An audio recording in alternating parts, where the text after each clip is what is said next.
Well, good morning, everyone. Thomas Montgomery, Smart Money Alliance. It is Wednesday morning, July 8th, 2020, and certainly nowhere else I'd rather be right now than visiting with you about this immensely important topic. So we're going to work off this email that I shared with you this morning, but backing up a moment. So we developed Smart Money Alliance as a nonprofit, and from the beginning, it was focused on improving financial literacy and increasing access to capital.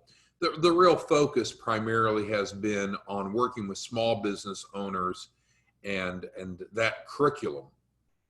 However, we are due, maybe even overdue, to get serious about the personal side, the personal financial literacy. And I say this with all heartfelt feelings. We have the opportunity to work with all different types of people, all different ages and races and genders and cultures across the country. And what we commonly hear, and most recently yesterday, is that not everyone has an equal opportunity. Not everyone has equal preparation or equal education, and knowledge is power. So we are rolling out this month, July 2020, a focused effort on personal financial literacy. Now, we'll certainly help anyone, but our target audience are minorities and underserved populations. So this is not a change. This is not really even something new. It's how we're going to make a dramatic impact in others' lives on the personal financial literacy side. So on the business financial literacy and access to capital, nothing changes. So don't be confused or dismayed. So let's go ahead and go through this information, and then I'd love to hear back from each of you of the direction that we're going, and to see if you might want to get involved on the personal financial literacy side. So I will say this before I get started. So I think most of you know I was a full-time college professor up through last semester, so through the fall semester of 2019.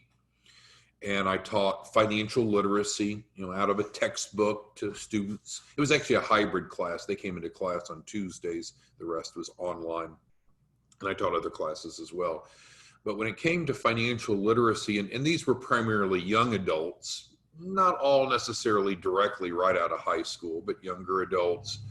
And it's interesting as a society how we often don't do a real good job of helping improve financial literacy in our youth and even our adults, based upon the baseline of information I saw these college students bring in. So I can attest that this is very much needed, and this is really going to be the golden ticket. When you think about how do I get workshops virtually or in person, how do I connect with key influencers, this is it. This is it. So let's go through. So background, we have formed a new nonprofit organization. We'll make an official announcement of the name of that entity. It has been filed, though. We do have the website set up as well.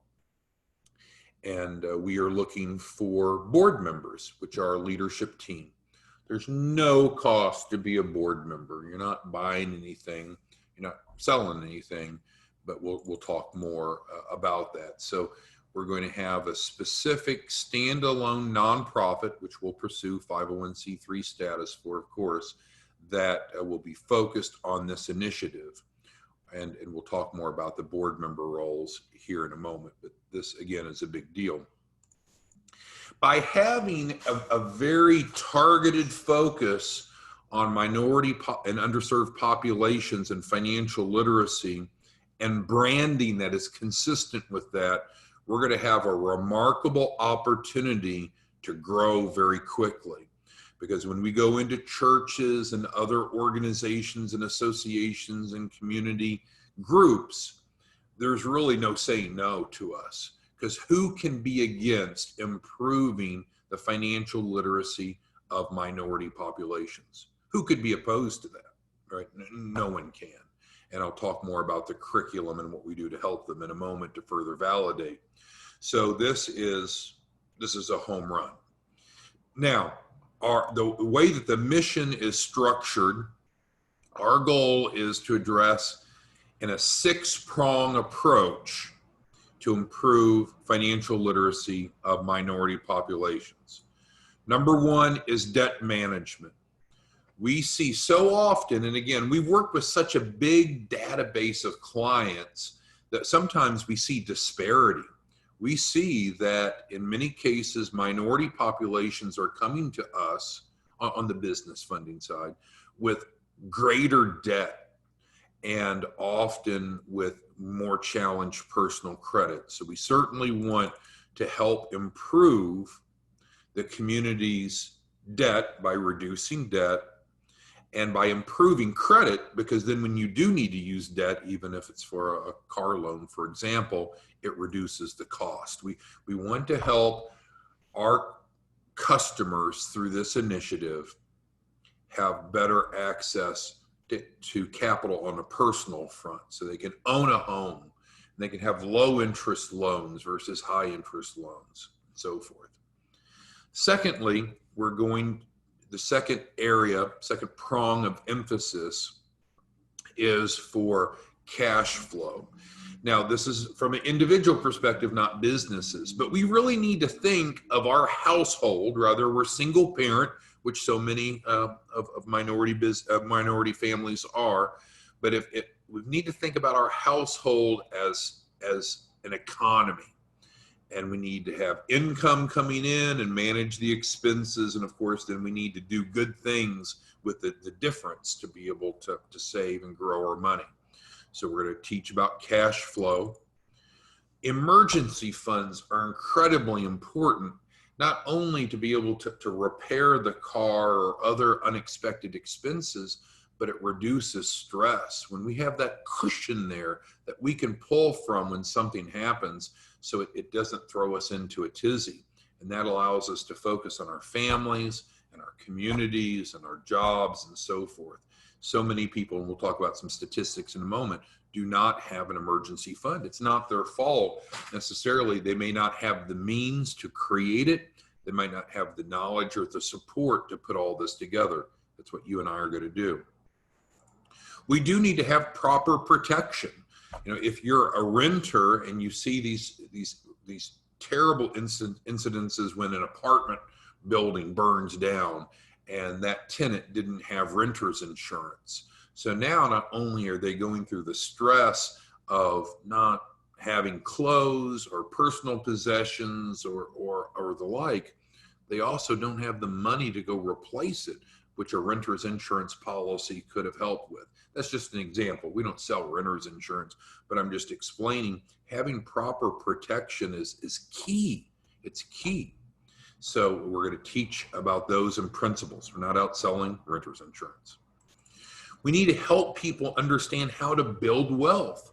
Many people have not been taught that process, and typically just going to work and getting a paycheck and then spending that paycheck is not going to result in building wealth, and we're going to be in a very uncomfortable position down the road. So we're going to teach how to build wealth and how to reduce taxes legally and ethically, nothing gray. And frankly, having a business, a side gig that's properly set up is a remarkably effective way to reduce taxes. Here's a quick example.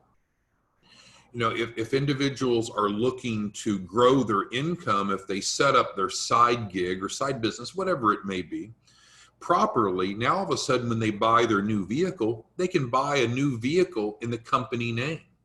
Well, what happens now? Well, now that business vehicle is fully tax deductible. And it's not like, oh, do I have a good enough record keeping of the mileage or what percentage is personal use and business use? But instead, it's titled in the business's name. It's financed under the business's name. So it's fully tax deductible. And better yet, if they buy the right type of vehicle, there's a special provision from the IRS that allows them to deduct the full amount up front. It's called Section 179. I'll just give you a quick example and we'll move on. So if they buy a qualifying vehicle, and I'm going to use a round number, let's say it's a $50,000 vehicle.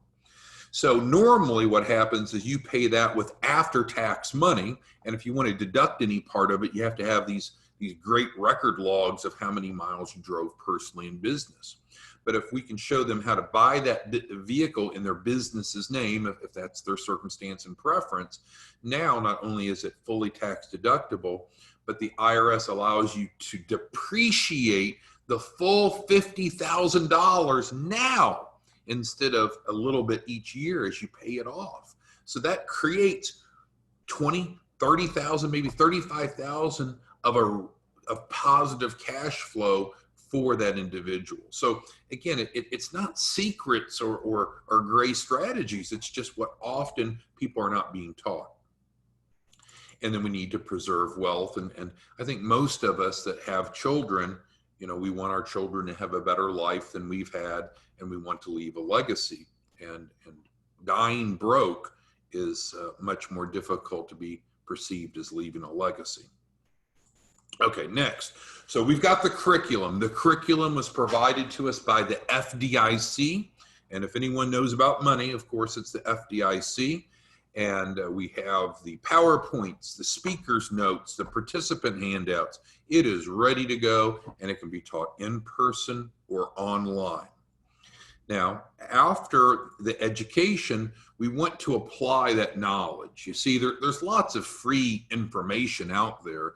What we really need to do, and an important part of our premise, and we'll be pursuing some grant funding off of this, is we want to help them apply that knowledge. So they have less debt. So they have better cash flow. So they have an emergency fund. So they have proper protection. So they're building and preserving wealth. You see, we don't want to just go out and talk and give it lip service. There's enough of that. We need to go connect with key influencers in our communities. We need to go teach and educate and then apply that to the individuals and their families. That's where the power is. All right. And so we have the following topics. And again, these are focused on individuals and families. This is not the business programming, which continues to exist. Nothing's changed. And you can see that on Smart Money Alliance. So the curriculum that we were provided by the FDIC so far, and more is coming: borrowing basics, money matters. My favorite, frankly, is right here: pay yourself first. We've worked with high income clients and low income clients. And you know what's almost always the case? Not universally true, but almost the case.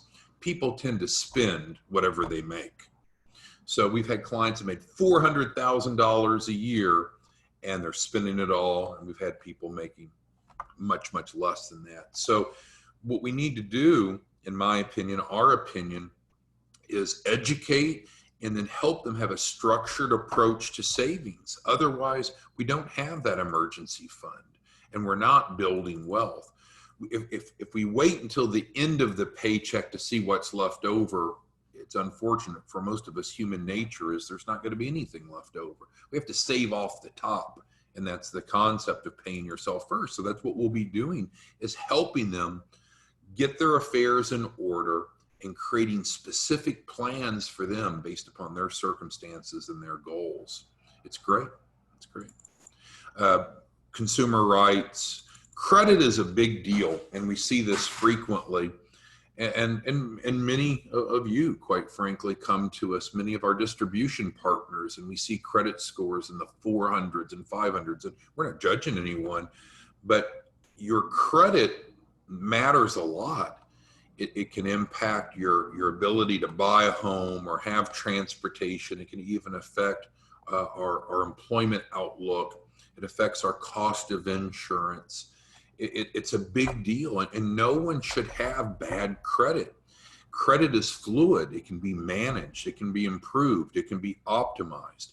And so, and frankly, it doesn't mean going out and paying Lexington Law $100 a month or gambling on these elaborate systems that's suddenly going to give you great credit by giving them money.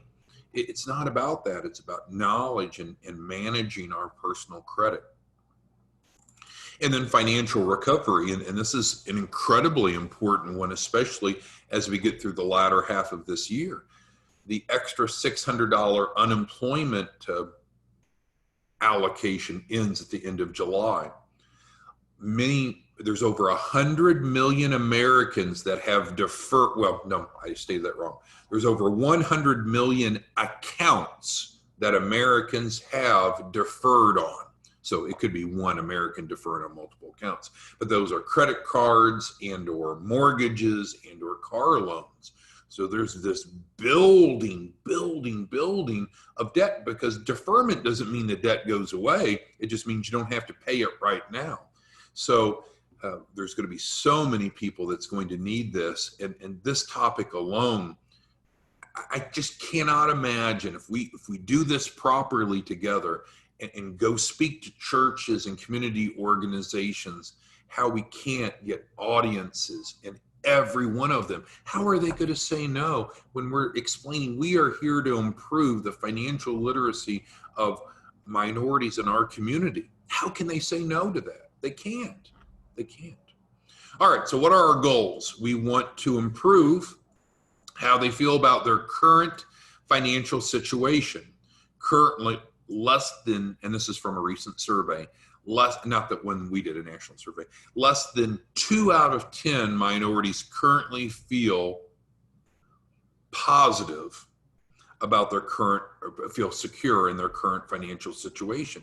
We need to assess each community, and then we need to seek to improve it, and we can measure improvement. See, that's what we're going to do. We're not just going to go out and talk, and we're not just going to go out and help people, but we're going to get baseline data and post data so we can illustrate to the church, to the community organization, to the city, to the mayor, to the city council, whomever it is. We're not just here to talk about doing a good job, we're measuring it. And so we want to see these numbers go up.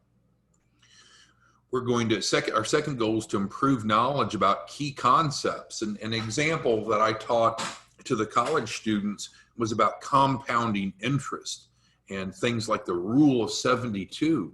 The average American does not understand how that works and how powerful it is. And according to the survey that we pulled from, less than half do.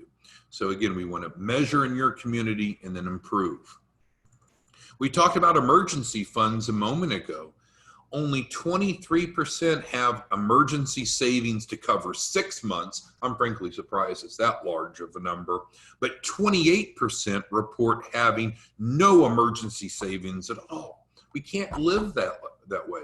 We need to help those in our community have a better plan and have a better financial outlook. Retirement can seem rather irrelevant the younger we are. You know, if we're in our 20s or our 30s, we know that retirement's probably down the road, but it just often doesn't seem relevant. And all of a sudden we get into our later 30s and 40s, and especially our 50s, and then all of a sudden it's kind of like, uh-oh, I'm not on track.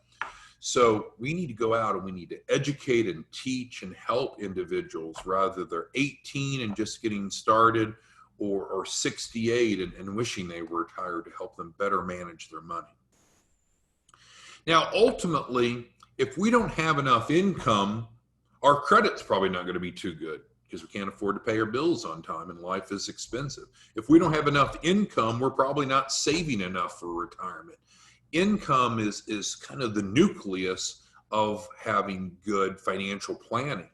So some individuals, they're in a circumstance, whether it's due to their choice or not, that they just don't have adequate income. And so that's part of what we need to do together, is provide them a solution to have greater income. All right, so we're putting together a very active board. So again, there's no cost to be a board member. And I think Dion asked, yeah, the current background check is fine. We don't have to do an additional one, of course. So we do need to do a background check. We use a third party. They charge for it. We reimburse for it. But the point is, we're not trying to sell you something. This is going to be a nonprofit. We'll apply for a 501c3 here soon, and we want to have an active board. But it's more than just being part of the national board. Now, all of a sudden, when you're in your community, you can approach the churches and the community organizations as a board member of this national nonprofit, and you're the local point person for your community. And it's going to create instant credibility. And there's not any negative press or negative connotations about what we're doing. We're solving real problems. So an important part of board members is not only to sit on our board, but also to interface with key influencers in your community and to teach. And we can, of course, teach individuals one-on-one. We can teach small groups or larger groups. I understand with social distancing and all that's going on, it's probably going to be leaning more towards virtual classes right now than it will be in person, but that's okay. We can adjust. And as I mentioned earlier, we don't just want to be another voice out just talking. We want to teach, and then we want to implement, and we want to measure change. And so we're going to help individuals do a need analysis after each class so we understand what their specific circumstances are. And we have a really, really nice 3-page, sounds long, needs analysis, very well structured. We'll teach you how to do it. It is amazing. It is amazing. Again, you'll be able to use our nonprofit status to gain exposure in the communities and gain key influencer support, getting you business cards that are branded with the nonprofit, getting you email addresses. So we don't want to go out to the market and use some Gmail address or Yahoo or American Online. You'll actually have an email address with our nonprofit that you are a board member of. And of course, sitting on the board.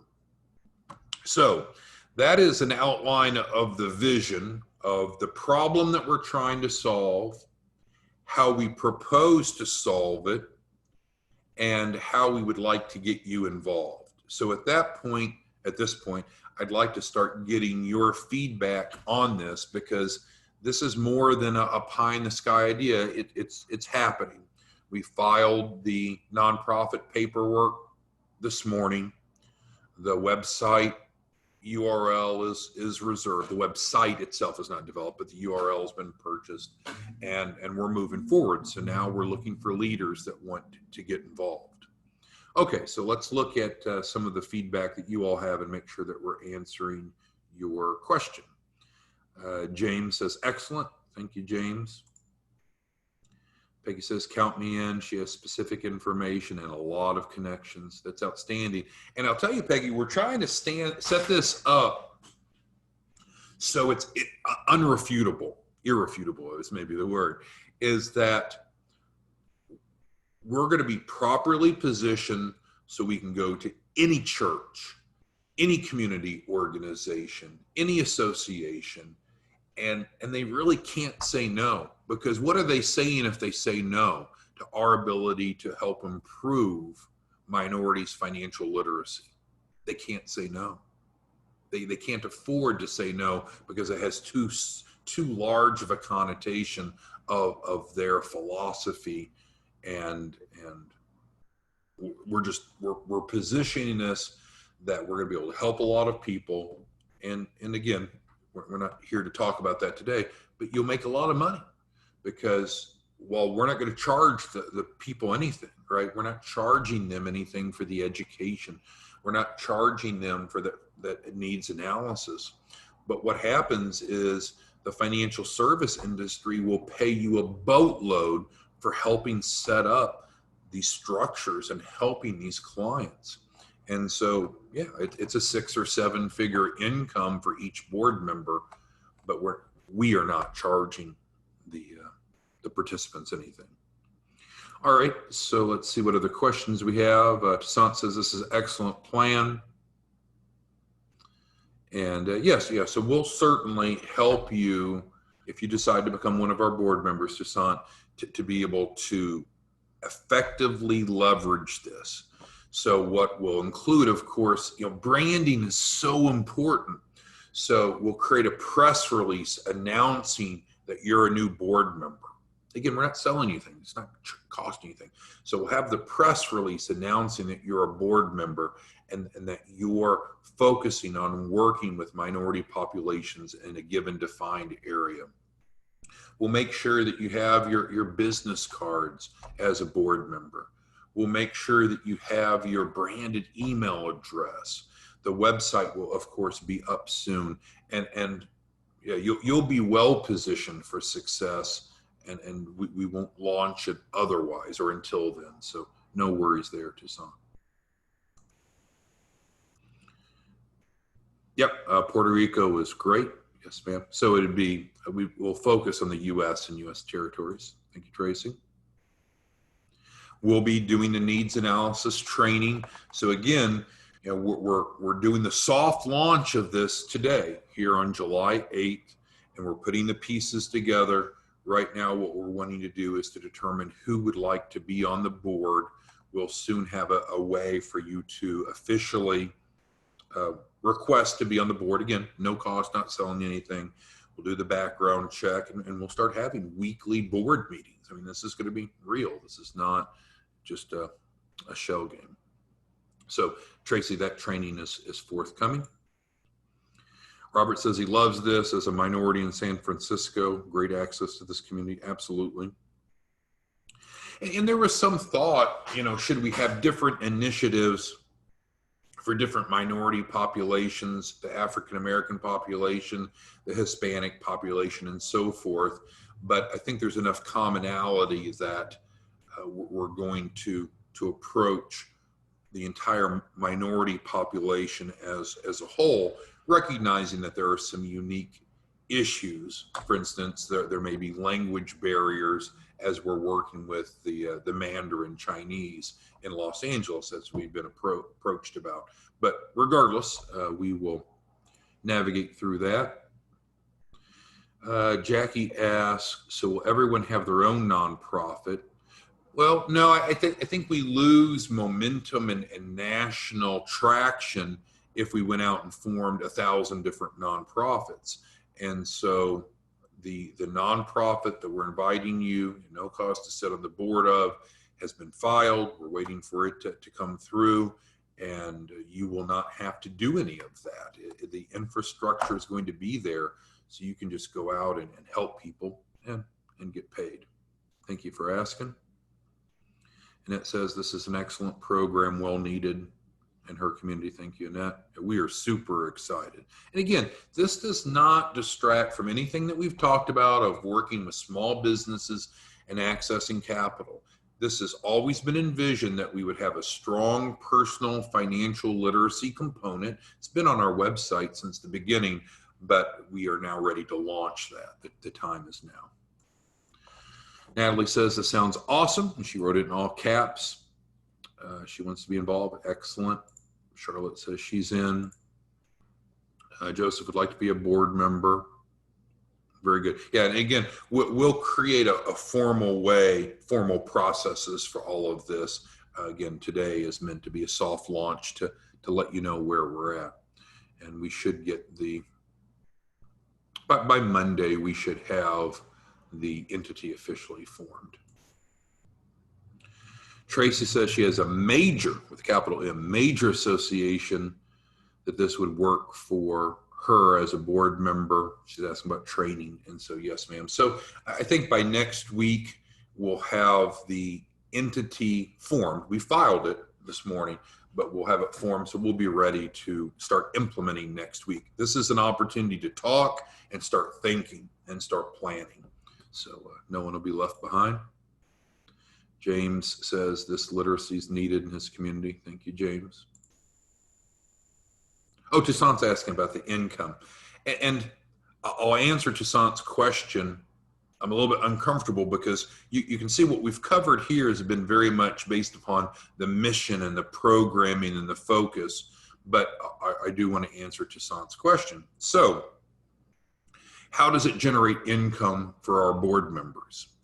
Well, in addition to teaching, as I mentioned, we're going to help apply the knowledge. Because again, just just hearing and talking doesn't usually change people's lives. We have to be more of an active coach, a mentor, a teacher to help them implement. So we're going to help them create what we call smart money plans. And so there's a reference to that. I included it on the email that I sent out. So what we'll do is we'll help them create plans to be able to do these things that we've talked about. And so the client's not paying you anything, so there's no distraction there, but you do get paid from the financial service industry by creating the smart money plans. So yeah, 6 to 7 figure income is not a stretch at all. And with overrides, that's the power. You can only work, regardless of how much you want to work, you can only work so many hours in a day, you can only help so many clients in a week individually. But by building a team and we're all working together, this is going to be an army of an effort. And so you want as many of these board members on your team as possible, because now they're going out and doing this good work. They're earning their income, but you're earning an override, Toussaint. And that's the way J. Paul Getty taught us, right? He'd rather have 1% of 100 men's work than 100% of his own. All right, let's see. Rudy's interested in becoming a board member. Absolutely, Rudy, at the top of the list. And we'll have that process ready to formalize next week. Again, today's purpose was a soft launch. Charlotte says, needed in California, huge minority population. Love the program. Thank you, Charlotte. Robert's mentioning veterans groups, and he's a veteran, and that's exactly right. So again, we're not going to exclude anyone, but our target's going to be the minority and underserved populations. And I think there is a significant opportunity in the veteran arena as well. Territory protection. Well, Tony's asking, we're not selling anything to be a board member. And so what we're going to do is build a board, and then you can build a team in your community or across the country. You receive overrides from their production. And we want to be very active in going out. But yes, we would like to have leadership in each city. So we will look for a leader in Atlanta, a leader in Chicago, kind of a local chapter type of concept. That doesn't mean that you couldn't help other people, but we do need to have some structure and organization. So we will be looking for chapter presidents. And again, no cost. So, but we're flushing through that, Tony. Peggy asked about branded websites. I don't know that we're going to need branded websites, because we're not trying to sell products or services to people. Our focus is to educate and then implement. And so at this point, we do have the domain reserved. We're waiting for the name of the entity to be officially approved and formalized and locked in. So then we'll announce everything. But I don't know that you'll need to have your own branded website. But Peggy, if the board feels that that's important, then yes, then we'll do that. That'll be a decision made by you and the other board members here soon, Peggy. Jackie says, love to work with us. She has lots of inroads and relationships in the communities with churches. Absolutely. Robert's a UC Berkeley grad, access to the Alumni Association. Outstanding. Kwong says, count him in. Excellent. Robert had more questions on section 179. So, and I might have got us a little distracted by that, but the point that I was making is that there's a number of ways to legally and ethically and frankly dramatically reduce taxes and improve cash flow that most people just don't know about. And it's just a simple, and so we're not saying everybody should go out and buy a new car, don't misconstrue. But if you are going to go buy a new car, how you buy it makes a difference in how much it costs you. Separate from the fact if you have better credit, you'll get better interest rates. But ignoring that, you can go file an LLC with your state and then buy that car in your LLC's name. So it's titled in the LLC's name. It can be financed under that LLC where possibly it doesn't even show up on your personal credit. It's financed under the company. And now it's 100% tax deductible with the acceleration. So again, I don't want to get too deep into that, but the point is there's a lot that you know, Robert, that many people don't know, and we can educate them. And that's what we want, is our board members to be locally a resource. So, you know, if someone in your community is saying, hey, I remember you said something about a better way to buy a car. And again, we're not being car salesmen, but then they would consult with you and say, oh yeah, here's how Section 179 works. Here's how to save money when you go buy your car. You know, homes are typically the biggest purchase that the average family makes, but automobiles comes in second, and many people will buy multiple automobiles. So don't want to get too deep into the weeds there, but yes, there's a lot, Robert, that we can teach others that no one else is telling them about. Regina, she's going on the record, and she says this is outstanding and a benefiting concept, and so she's getting plugged in. Excellent. Tracy asked, would we need a separate website? And I think this ties back to what Peggy asked. I don't think we would each need a separate website. The nonprofit will have a separate website. And if the board determines that replicated sites are necessary, we can deal with that. But I don't think that'll be necessary.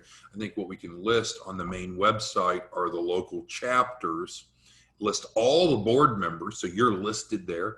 We'll be exchanging and talking to other board members. It'll be a very fluid community, frankly, more interactive than what we have with our General Smart Money Alliance. Tracy asked if the structure is not finalized. So we did file the paperwork this morning for the nonprofit entity, and we did reserve the domain name this morning. We're just waiting for the paperwork to be processed. James is asking approximate time for the client start to finish. Well, I think it's birth to death, isn't it? Because, you know, we want to have education and programming for our youth. We want, as soon as they turn 18, to understand, because now it's even more relevant, they can start building their credit.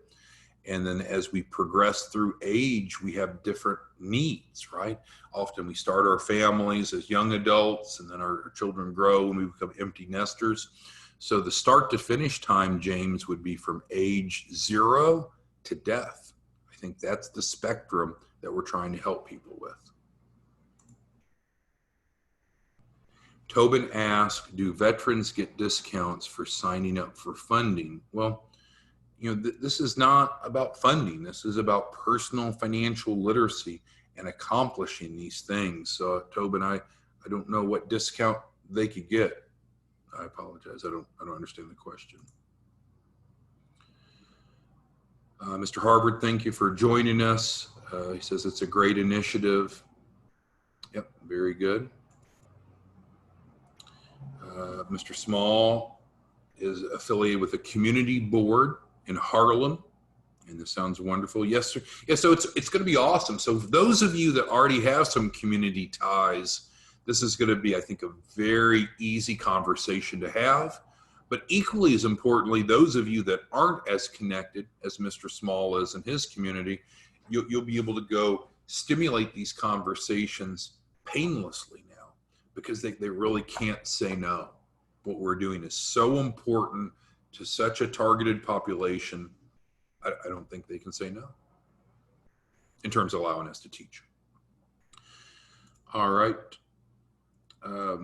Jackie's asking about the curriculum. Yeah, I probably didn't make that clear enough. So each of the lessons that we receive from the FDIC, typically 60 to 90 minutes, you know, how interactive you want to have it, if you're doing it in person or online. But the answer is each of these modules is 60 to 90 minutes. And there's not going to be any cost, right? We're not trying to sell you access to this training. So there's no strings attached. Tracy asked about commission overrides.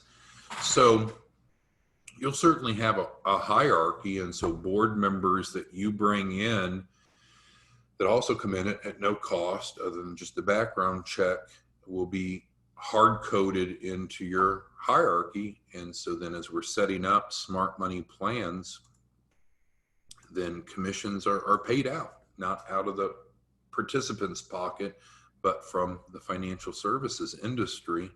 And so, Tracy, you'll automatically get overrides from the production of the board members that you brought in. So yes, there's a system in place, but that's different than talking about having replicated websites for the nonprofit. Okay, well, we covered some powerful information. I'm excited. I hope that you're excited. I hear this on a regular basis that this is needed, and we're going to do it, and we're going to do it right, and this is going to be a long-term play. So if you'd like to get involved, just continue to think. That's all I'm asking you to do right now is think about it, maybe make a little mental list or a written list, or put it in your notes of your iPad or your iPhone as far as key influencers and organizations that you might want to reach out to when the time's right. And then we'll continue to push this forward and go from concept to implementation. Any other questions that anyone has for us today? Any other questions? All right. Well, thank you all. Have a great day, and we'll be back here tomorrow morning, same time. Have a good day. Bye.